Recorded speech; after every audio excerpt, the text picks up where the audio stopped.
Senhor, que direcione a professora que está na sala hoje, que o Senhor possa falar ao coração delas, que o Senhor possa, Senhor, a palavra que for trabalhada na salinha seja plantada e que frutifique no coração de cada criança, que eles sejam abençoados e que muitas outras crianças venham, que esse ministério seja fortalecido, Senhor, pela Tua graça, pela Tua misericórdia, e que nos próximos anos a gente possa ver essas crianças, Senhor, serem aqueles que sigam os Teus passos, Senhor, sejam aqueles que escutem a Tua voz, que o Espírito Santo fale fortemente no coração deles, que a palavra trabalhada hoje, ela cresça. Em nome de Jesus te agradecemos. Amém. Glória a Deus.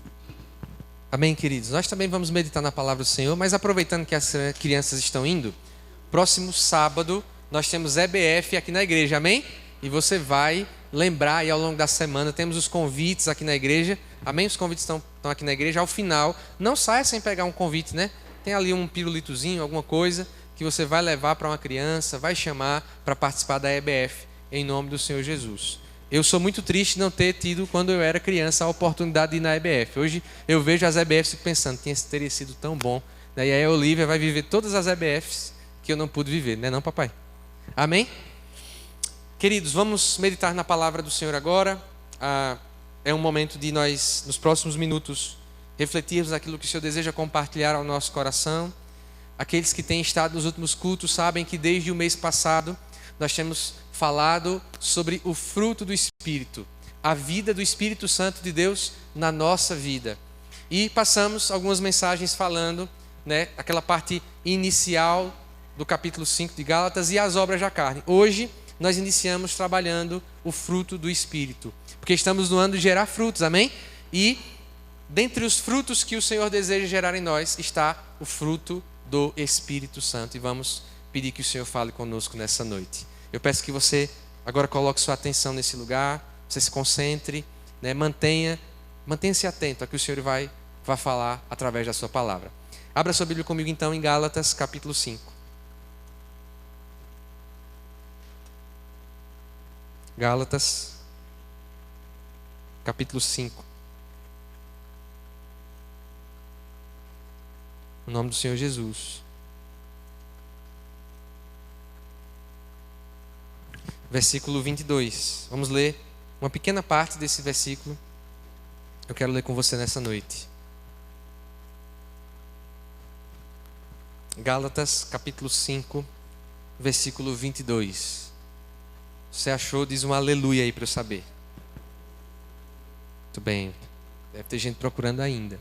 Gálatas, capítulo 5, versículo 22. Mesmo assentados, mas com reverência ao texto da palavra. Assim diz esse pequeno trecho: mas o fruto do Espírito é amor, alegria, paz. Amém? Vamos fechar os nossos olhos e orar? Feche seus olhos e peça que o Senhor fale contigo nessa noite através da sua palavra. Senhor, nós temos mais uma vez um privilégio muito grande nessa noite. Nós temos a oportunidade de olhar para as Escrituras. A Tua palavra diz, Deus, através de Tiago, que aquele que ouve a palavra e não a coloca em prática é igual a um homem que vê a sua própria imagem num espelho. É isso que a palavra de Deus faz conosco. Ela nos mostra como nós realmente somos. Mas o texto da Tua palavra, Deus continua dizendo que esse homem que não pratica aquilo que ouviu é igual a esse que se vê no espelho, mas após sair daquele lugar, ele se esquece de quem é. Senhor, nos ajuda a não fazermos isso, a não esquecermos de quem nós somos, a não esquecermos do Teu propósito para as nossas vidas. A Tua palavra diz que esta é a vontade de Deus para nós, para o Seu povo, a nossa inteira santificação. E isso depende diretamente, Deus, desse fruto do Espírito ser gerado na nossa vida. É isso que nós choramos, Pai. Nos ajuda, Senhor, a compreender e a praticar a Tua palavra nessa noite. Em nome de Jesus. Amém. Queridos, o título da mensagem deve estar... vai ser projetado ainda aqui, mas é a vida do Espírito na minha vida, ou a vida do Espírito em mim. Não lembro exatamente como é que está o título, mas... passados alguns momentos que nós meditamos sobre as obras da carne, sobre aquilo que a carne produz na vida, né, daquele que se entrega às paixões do seu próprio coração, às vontades da sua própria vida, do seu próprio entendimento, nós somos levados pela palavra de Deus agora a refletir sobre os 3 primeiros itens daquilo que é chamado de fruto do Espírito. Por que eu digo primeiros itens? Porque essa lista que o apóstolo Paulo faz, irmãos, não são os frutos do Espírito. Acho que você deve ter observado que o texto fala, mas o fruto do Espírito é. Então, toda a lista, os 9 itens que são mencionados pelo apóstolo Paulo, então, a partir daí, eles são conjuntamente o fruto do Espírito. De modo que uma ilustração que nós sempre utilizamos para explicar, né, para ilustrar o fruto do Espírito é aquela laranja que você gosta de comer, né, às vezes depois do almoço, não sei, depois do café da manhã, né, tem vários nomes, mexerica, laranja poncã, eu confundo tudo. Uma vez me disseram que são coisas diferentes, mas para mim é tudo igual, cravo, né? Qualquer nome que você dê. Quando você abre, você vê que tem ali vários gominhos, não é assim? Você abrir uma mexerica e não tiver assim, vá lá devolver.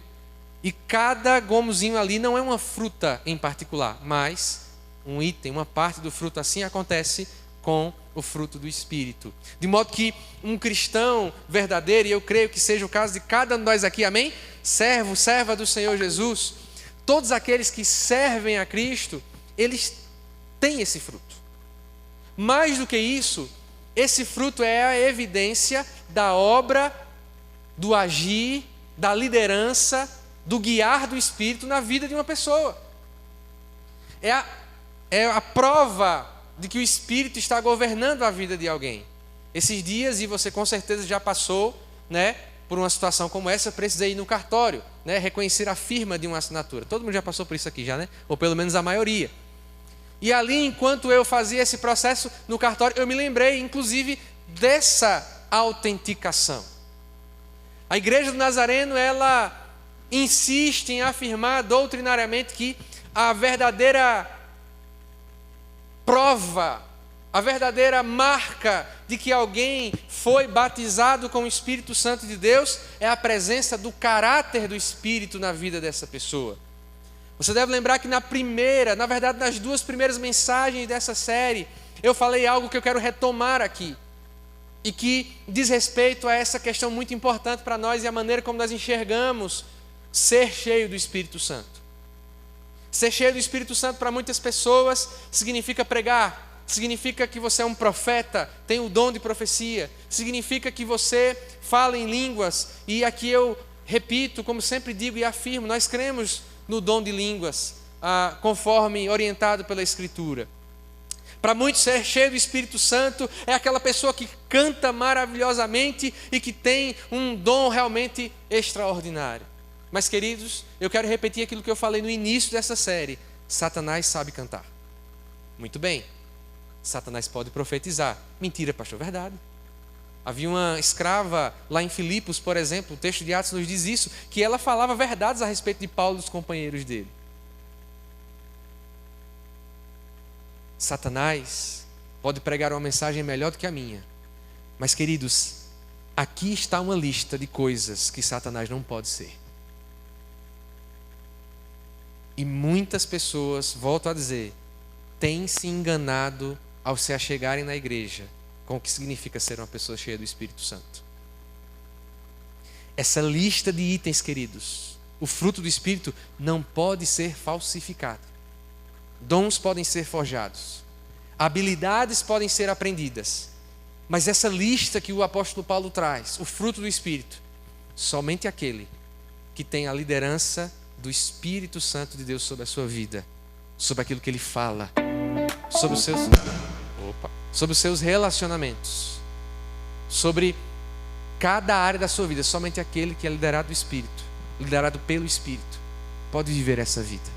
De modo, querido, que cada um desses itens é a própria vida do Espírito na minha vida. O fruto do Espírito não é algo, portanto, que eu faço. Não é algo necessariamente que eu executo. Claro que uma pessoa cheia do Espírito Santo, aquilo que ela faz certamente manifestará que o Espírito Santo governa a vida daquela pessoa. É impossível que alguém seja cheio do Espírito Santo e seja uma pessoa que não faz nada no reino de Deus. Isso é impossível. Isso não está conectado com aquilo que nós lemos na Escritura, mas a vida do Espírito na minha vida é, antes de tudo, algo que eu sou, ou na verdade que o Espírito é em mim. Isso é a vida do Espírito, isso é o fruto do Espírito. Uma outra observação que eu quero trazer antes de entrar nesses 3 frutos, eu quero pensar com você, é que esses itens que são mencionados aqui pelo apóstolo Paulo, muitas vezes eles aparecem ao longo da Escritura. Eles são citados de outras formas, de um modo que, quando nós olhamos para essa lista, nós não devemos imaginar que essas são as únicas coisas que o Espírito quer fazer, mas podemos dizer que, de certa forma, são as principais. E eu começo então, depois dessa introdução, fazendo essa pergunta para você.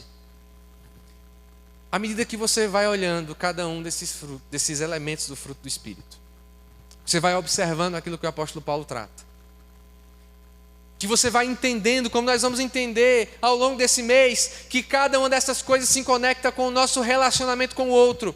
Você deve lembrar que na primeira mensagem eu mencionei que o apóstolo Paulo está ensinando para a igreja: olha, vocês não podem viver de modo a desprezar os seus irmãos. Esse é um ensino muito constante nas cartas de Paulo, porque ele estava preocupado em reunir os muitos grupos diferentes que haviam na igreja.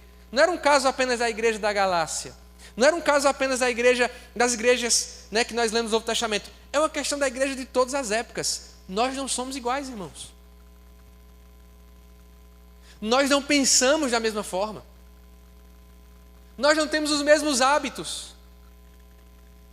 Muitas vezes, em diversos assuntos, temos opiniões diferentes. Mas tranquilize o seu coração, nós não fomos chamados à uniformidade, fomos chamados à unidade. Não precisamos ser iguais para andar num só propósito. Não precisamos concordar em tudo para viver a vontade do Senhor para nós como igreja. Não precisamos de uma unanimidade de pensamento em todos os assuntos que existem para a gente dizer assim: vamos fazer a obra do Senhor. Eu sou diferente de você, você é diferente de mim, glória a Deus por isso. Mas há um cabeça sobre a igreja, há uma liderança sobre a igreja que não é meramente a liderança do pastor Davi, de quem quer que seja, da junta de oficiais. Essa liderança é de Cristo Jesus, e ela garante que nós andemos em unidade, mesmo que sejamos tão diferentes, mesmo que pensemos tão diferentes. E queridos, essa lista, esse fruto, ele diz muitas vezes respeito à maneira como nós nos relacionamos como igreja. Portanto, eu quero pensar então com você a respeito desses 3 itens que o apóstolo Paulo trouxe aqui. Vamos falar sobre amor. Amor, queridos, se não há, mas uma das palavras mais banalizadas que existe. Todo mundo usa à torta e à direita o amor como justificativa das suas ações, inclusive. O amor está por detrás das ações mais nobres, mas muitas vezes o amor está como justificativa das ações mais terríveis que alguém pode fazer. Você com certeza já deve ter visto muitas ações altruístas que glorificam o nome de Deus, justificadas no amor. Mas você com certeza já deve ter visto também muitas pessoas fazerem o que há de pior nesse mundo e colocarem o amor como uma justificativa daquilo que fizeram. Então, nós precisamos olhar, ou precisamos na verdade entender que amor na Escritura é uma palavra multifatorial, tem muitos sentidos. Na verdade, tem muitos aspectos que nós podemos olhar e pensar o que é esse amor, essa parte do fruto do Espírito que está sendo trazida pelo apóstolo Paulo. E não é à toa que ela é a primeira. O amor, queridos, é essencialmente a característica que marca a identidade de um cristão. Lembre-se, por exemplo, que Jesus, no Evangelho de João, capítulo 17, quando ele está orando ao Senhor, naquilo que é conhecida como a oração sacerdotal, ele está intercedendo pelos seus discípulos, ele está orando ao Pai por aqueles que o seguem. Jesus, ele ora para que os seus discípulos andassem em unidade, para que o mundo conhecesse que o Pai enviou a igreja. Olha que coisa maravilhosa. A unidade fará com que o mundo reconheça que o Pai nos enviou. Isso diz muito sobre o estado atual da igreja, inclusive. Mas essa unidade só é possível com esse vínculo do amor. Mantenham esse elo, diz o apóstolo Paulo em outra carta, o amor que é o vínculo, o elo da perfeição. Um cristão, querido, portanto, que não é aperfeiçoado em amor, citando aqui o apóstolo João na sua carta, ele simplesmente não é cristão. É indissociável. E eu sempre trago, quando eu falo sobre amor, eu sempre trago duas coisas para a igreja. A primeira coisa que nós precisamos lembrar é qual é o oposto do amor. E muitas pessoas são levadas a pensar que o oposto do amor é ódio. Sim? Você já pensou sobre isso? Qual é o oposto do amor? Qual é o contrário do amor? E a gente pensa naturalmente que é ódio. Mas, queridos, a Bíblia fala que Deus é amor, ou seja, amor está intrinsecamente ligado ao caráter de Deus, mas a Bíblia fala que Deus odeia. Logo, não pode amor e ódio serem coisas opostas. Então, pastor, o que é o oposto do amor? O que está ao contrário do amor? O que está do outro lado do amor? Sendo a sua versão oposta. Grave isso. É a indiferença. A indiferença é o verdadeiro oposto do amor. É por isso que Deus pode amar e ao mesmo tempo odiar. Porque o ódio não é o oposto do amor. Mas Deus jamais é indiferente. Isso é uma coisa que Deus não é indiferente. Porque, por exemplo, nós cremos que o inferno é uma realidade, que é uma coisa que praticamente não se fala mais nas igrejas hoje. Por que nós cremos isso? Porque Deus não é indiferente, Ele é amor. E é por isso que é necessário que Ele não seja indiferente ao pecado. Então, quando falamos sobre amor na Escritura, precisamos lembrar disso. Que o amor é o contrário da indiferença. E só aí você já tem uma dica, um insight, algo que pode te ajudar a pensar se você tem desenvolvido na sua vida essa parte do fruto do Espírito. Será que eu tenho sido uma pessoa amorosa ou eu tenho sido indiferente? Indiferente às necessidades ao meu redor, indiferente ao chamado de Deus para questões específicas, indiferente àquele que sofre, indiferente de um modo geral. E, queridos, a graça de Deus é tão maravilhosa, o amor de Deus é tão maravilhoso, que nós somos convidados a exercer o amor em áreas muito específicas. Aquilo que toca o coração do Tadeu não toca o meu coração de um modo especial. O que nós não podemos ser, independente do contexto que estejamos, é indiferentes. Indiferença é o oposto do amor.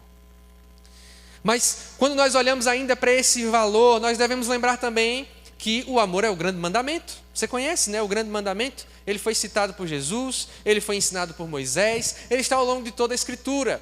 Inclusive, se você quiser explicar para alguém que não é nazareno o que é a inteira santificação, o que é para nós o efeito de ser batizado com o Espírito Santo, você vai citar o mandamento, porque para nós o mandamento do amor, amar a Deus com toda a nossa força, todo o nosso entendimento, né? Amar a Deus acima de todas as coisas e ao próximo como a nós mesmos, isso é a perfeição cristã.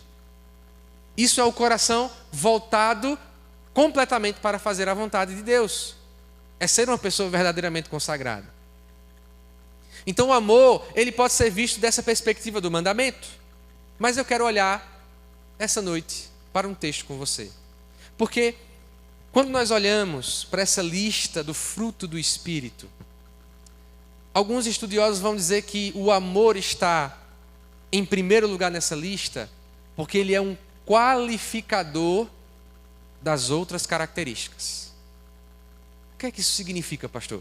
Significa que Paulo, na verdade, está falando sobre, mas o fruto do Espírito é amor.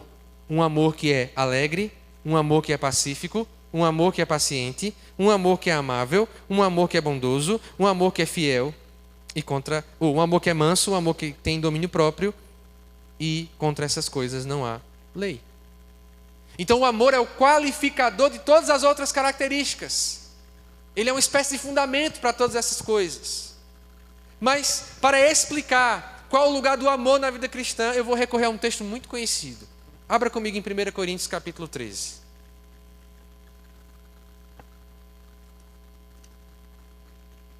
1 Coríntios, capítulo 13.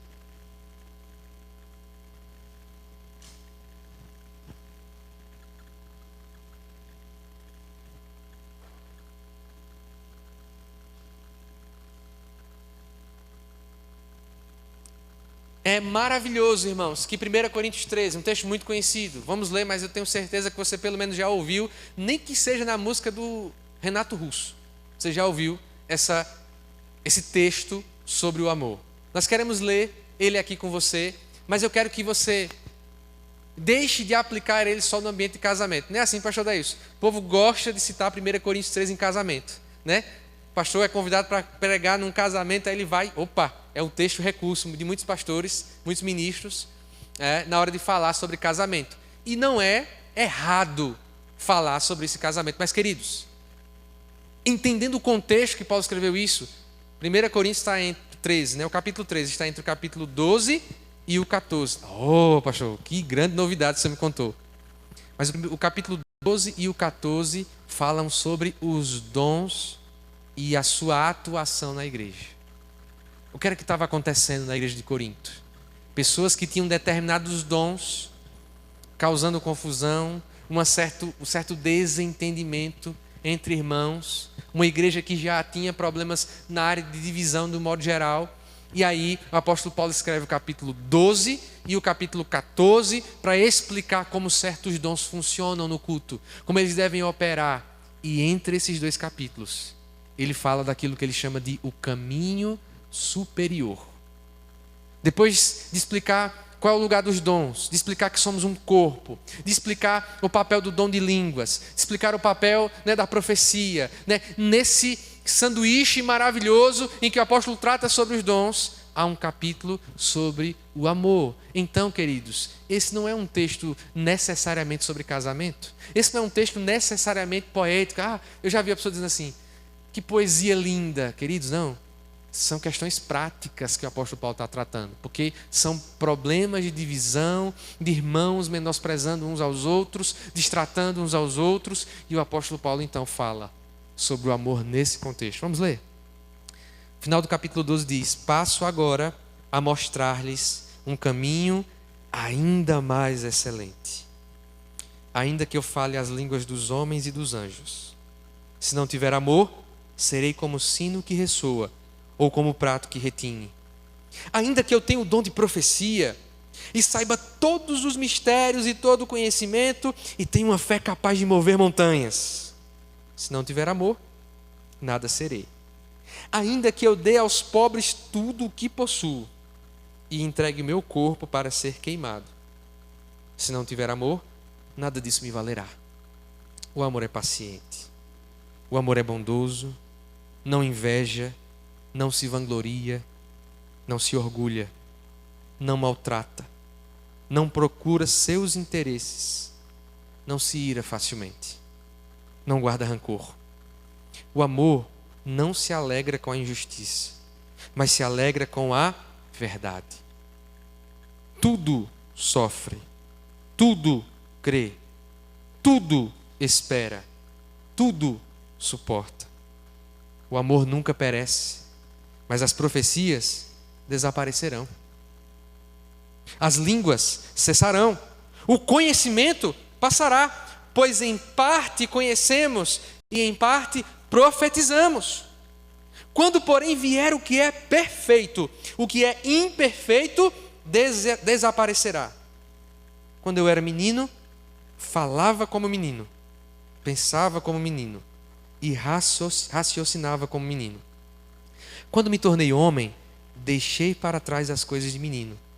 Agora, pois, vemos apenas um reflexo obscuro, como em espelho, mas então veremos face a face. Agora conheço em parte, então conhecerei plenamente, da mesma forma como sou plenamente conhecido. E por fim, assim permanecem agora estes três: a fé, a esperança e o amor. O maior deles, porém, é o amor.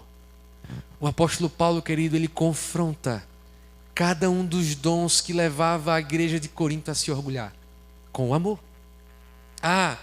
Vocês podem falar as línguas dos homens e dos anjos. Sem o amor isso não vale de nada. Vocês podem profetizar mais que todos. Isso não vale de nada. O conhecimento sem amor não vale de nada. O que isso nos ensina, queridos, é que precisamos resgatar na nossa caminhada com Deus uma personalidade, um caráter produzido pelo Espírito que nos leve a ser pessoas cujo fundamento da vida é o amor. O fundamento da minha vida precisa ser o amor. O fundamento da tua vida precisa ser o amor, querido. Tudo aquilo que é feito fora do entendimento de amor, portanto, nos levará por caminhos que nós já sabemos o nome, as obras da carne. Mas se o amor é a base de tudo que fazemos, nós temos vivido como pessoas cheias do Espírito Santo de Deus. Paulo escreveu isso porque é possível você ter todos os dons, ou pelo menos parecer que tem, e ainda assim não ter amor. E aí, queridos, que entra esse último versículo, porque o apóstolo Paulo fala sobre ser menino, se tornar adulto. Eu não tenho tempo hoje para entrar nesse detalhe aqui, mas o texto diz no final que permanecem 3 coisas. Você leu? Me ajuda aí. A esperança e o maior deles é o amor. Por que o maior deles é o amor? Porque, queridos, essa ilustração que Paulo está falando sobre ser menino e se tornar adulto, sobre um reflexo no espelho e a imagem plena, essa ilustração que ele está falando é sobre a comparação da nossa vida aqui com a nossa vida na eternidade. Ele está dizendo, olha, aquilo que nós conhecemos, aquilo que nós sabemos de Deus, aqui é imperfeito, é incompleto, porque nós não temos condições de estar plenamente na presença de Deus, mas na eternidade nós o conheceremos como somos conhecidos. Querido, eu choro só de pensar nisso, de que um dia eu conhecerei a Deus da forma como sou conhecido por Ele. Que maravilha! E por que o amor é maior, pastor? Porque a fé que nós temos num Deus que nós não enxergamos, que não sabemos como Ele é, não sabemos como é a sua voz, um dia aquilo que nós apenas cremos será realidade diante de nós, amém? Aquilo que nós esperamos hoje, aquilo que é esperança, se tornará concreto. Mas, queridos, o amor na eternidade continuará sendo amor. Ele não vai virar outra coisa. O amor que você tem pelo teu Deus hoje, o amor que você tem pelo seu irmão hoje, na eternidade será igual. Esperança vai se transformar em outra coisa, fé vai se transformar em uma outra coisa, mas amor permanecerá, queridos. E só aquilo que fazemos verdadeiramente em amor pode realmente permanecer. Agora volta lá para a lista, por favor. Porque ela fala sobre alegria e paz. Como é a alegria do Espírito, queridos? Como é a alegria do Espírito na minha e na sua vida? Será que é quando estamos sorrindo? Será que essa alegria diz respeito a, tá sempre gaitando por aí, na fila do banco eu estou sorrindo, pagando boleto eu estou sorrindo? Será que é sobre isso? Que alegria é essa? E há dois momentos em particular da Escritura que eu quero trazer para ilustrar essa alegria do Espírito na minha e na sua vida. E para clamar que eu e você oremos por essa alegria amorosa de Deus, do Espírito em mim e você. Bom, há um episódio na Escritura, no Evangelho de Lucas, que conta quando Maria saudou Isabel quando foi visitá-la. Você conhece essa passagem, amém? O Evangelho de Lucas diz que Maria foi visitar a sua parente Isabel, que já estava grávida, do João Batista.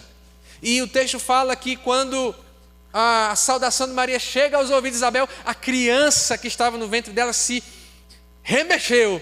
Isabel, ela é usada por Deus para trazer uma palavra quase que profética da parte do Senhor. E ela diz, o espírito da criança se agitou em meu ventre, e ali... Essa é para mim, uma das ilustrações mais bonitas da alegria do Espírito. É se alegrar com aquilo que Deus faz. É a alegria de contemplar as obras de Deus e se regozijar, se contentar com aquilo que Deus faz. Queridos, isso é diferente de conquistar um determinado cargo na empresa. Isso é diferente de comprar uma casa. Isso é diferente de comprar um carro novo. E não tem nada de errado com essas pequenas alegrias, queridos. Mas há uma alegria maior, que é justamente a de contemplar as obras de Deus, contemplar a fidelidade do Senhor e se alegrar com essas coisas. Essa mesma alegria estava em Jesus, é o segundo exemplo que eu quero dar. A Bíblia diz que Jesus, pela alegria que lhe foi proposta, ele suportou a cruz. Está vendo que a alegria não tem necessariamente a ver com sorriso? Como é possível que pela alegria que lhe estava proposta, Jesus enfrentou a cruz? Ou, como diz uma outra passagem a respeito da morte de Jesus, que lembraremos daqui a pouco na ceia do Senhor: tu verás o fruto do teu penoso trabalho e te alegrarás.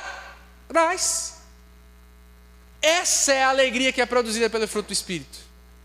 A alegria que contempla o plano do Senhor, que contempla as obras do Senhor, que consegue ver o reino de Deus avançando, irmãos. Esses dias eu falava sobre isso aqui na quarta-feira, nas mensagens que temos meditado no livro de Esté. Eu dizia, irmãos, o livro de Esté, ele mostra que o reino de Deus às vezes é como uma planta que nasce no meio da rocha. Já viu uma cena como essa? No meio de um rochedo, no meio de uma represa, no meio de um paredão de concreto, aí uma brechinha, né? E nasce ali uma planta, nasce uma flor, nasce no mais adverso ambiente. Queridos, esse é o mundo que nós vivemos, um mundo que é anti-alegria nesse sentido, um mundo que não consegue olhar para aquilo que Deus está fazendo, mas ainda que a obra de Deus seja como essa flor que está saindo de um ambiente rochoso, nós nos alegramos porque conseguimos ver. Quando você creu em Cristo, Deus te deu a capacidade de ver aquilo que Ele está fazendo e se alegrar com isso. E o que é essa paz? Olhar para esse atributo do Espírito em nós é lembrar de uma orientação que foi dada pelo autor da carta aos Hebreus. Segui a paz com todos e a santificação, sem a qual ninguém verá ao Senhor. Queridos, ser pacífico ou ser manso, como nós vamos meditar mais à frente, não é ser contra completamente conflito. Queridos, se tinha alguém que era a manifestação do fruto do Espírito, era Jesus Cristo. Jesus Cristo é a personificação do caráter do Espírito. E Jesus não deixou de entrar em certos conflitos. Você está entendendo isso? Ser um pacificador, como está ali na lista de bem-aventuranças do texto de Mateus, capítulo 5, Sermão do Monte, aquela lista de bem-aventuranças, não significa, ser um pacificador, não significa não entrar em conflito. Às vezes, para ser um pacificador, vamos entrar em conflitos. Vamos desagradar. Mas que paz é essa? Portanto, é a paz que é proporcionada pelo Evangelho. Ah, pastor, muito bem. Que paz é proporcionada pelo Evangelho? A paz da reconciliação de Deus com o mundo. Nós sabemos que o mundo está em pecado e, portanto, se tornou inimigo de Deus. Quando dizemos que o fruto que o Espírito produz é paz, é principalmente essa paz com Deus. É sermos esses agentes de reconciliação. Está lá em 2 Coríntios capítulo 5. É você e eu convivermos, andarmos num mundo em que todo mundo, ou pelo menos a maioria das pessoas, está em rivalidade com Deus. E você é esse pacificador. Você não resolve somente conflitos entre pessoas. Você resolve conflitos entre almas. Entre pessoas que estão afastadas de Deus e o Senhor. Você é um agente de reconciliação. Você é um representante do reino de Deus. E tem pessoas ao seu redor que estão nesse conflito. Será que não veio ninguém à sua mente agora? Uma pessoa que está em conflito com Deus? Não um crente, mas alguém que ainda não conheceu o Evangelho. Essa pessoa, ela por conta desse estado, ela está em inimizade com Deus. Dizer que o fruto do Espírito produz paz é dizer que nós somos capazes então de levar essa reconciliação onde quer que nós estejamos. Peça para que o Senhor te ajude a discernir pessoas que estão ao teu redor e que estão muito longe de estarem em paz com Deus. Para que o seu testemunho, a vida do Espírito em você, promova essa paz. No nome do Senhor Jesus. Eu quero convidar você a ficar de pé.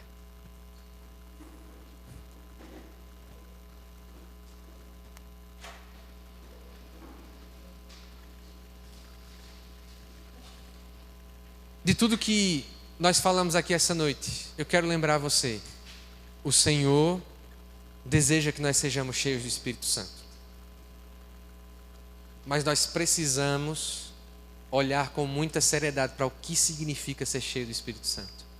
Queridos, eu creio que, e não apenas eu creio isso, mas a palavra de Deus deixa muito claro que sem o Espírito Santo, a igreja não pode fazer a obra de Deus. A obra de Deus, ela só pode ser feita por meio do Espírito de Deus, liderados pelo Espírito de Deus, com a capacitação do Espírito de Deus, com o poder do Espírito de Deus. Mas esse poder não é apenas para fazermos milagres. Como eu tenho visto as pessoas falarem sobre avivamento, e eu creio, irmãos, no avivamento, e associam isso a milagres, associam isso a manifestações sobrenaturais. Eu creio em todas essas coisas, irmãos. Eu creio que Deus pode curar, eu creio que Deus pode conceder o dom de línguas, de profecia. Cada um dos dons, nós não cremos que eles cessaram, irmãos. Eles continuam operando ainda nos dias de hoje. Mas, queridos, nós podemos ter todos esses dons. Se não tivermos o fruto do Espírito, a mensagem cairá por terra. E eu confesso a você, esse tem sido um dos maiores erros da igreja nos nossos dias. Um erro muito semelhante à igreja de Corinto. Uma igreja que tinha todos os dons. Essa é a primeira coisa que o apóstolo Paulo fala para eles depois da saudação na carta de 1 Coríntios. Não falta nenhum dom a vocês. Não faltam pessoas habilidosas na igreja. Não faltam pessoas que saibam ministrar o louvor, que saibam pregar. Aqui está cheio de gente capacitada, irmãos. Cheio de gente que recebeu dons da parte de Deus, coisas primorosas. Mas lembre disso, se esse fruto não estiver presente na sua vida, você pode ser o MacGyver. Quem é do tempo do MacGyver?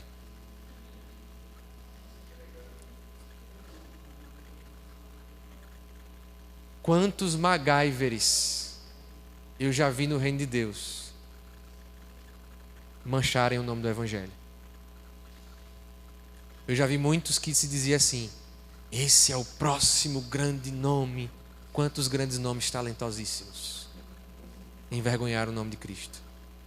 Você entende a importância disso aqui, irmãos? Você entende a importância de falarmos do fruto do Espírito? Eu me lembro de, talvez você já tenha ouvido, Jimmy Swaggart. Ele foi tido como um nome quase rival de Billy Graham em termos de evangelismo por muito tempo.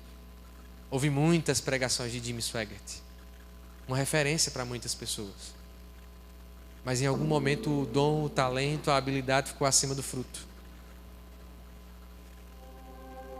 E quantos exemplos nós temos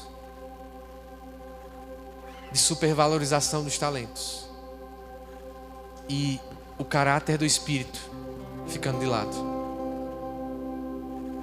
Deus quer fazer muitas coisas através de você, querido. Mas que Ele faça, que o Espírito faça, tendo esse caráter presente na tua vida. Aí você vai ver a diferença.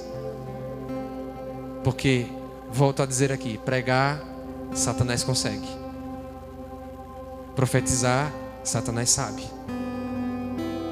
Mas amar, ser benigno, o mundo verá, queridos, o caráter do Espírito Santo em mim e você quando ele enxergar essas coisas. Vamos orar, queridos, em nome do Senhor Jesus. E nessa oração eu quero convidar você a já se preparar para a ceia do Senhor.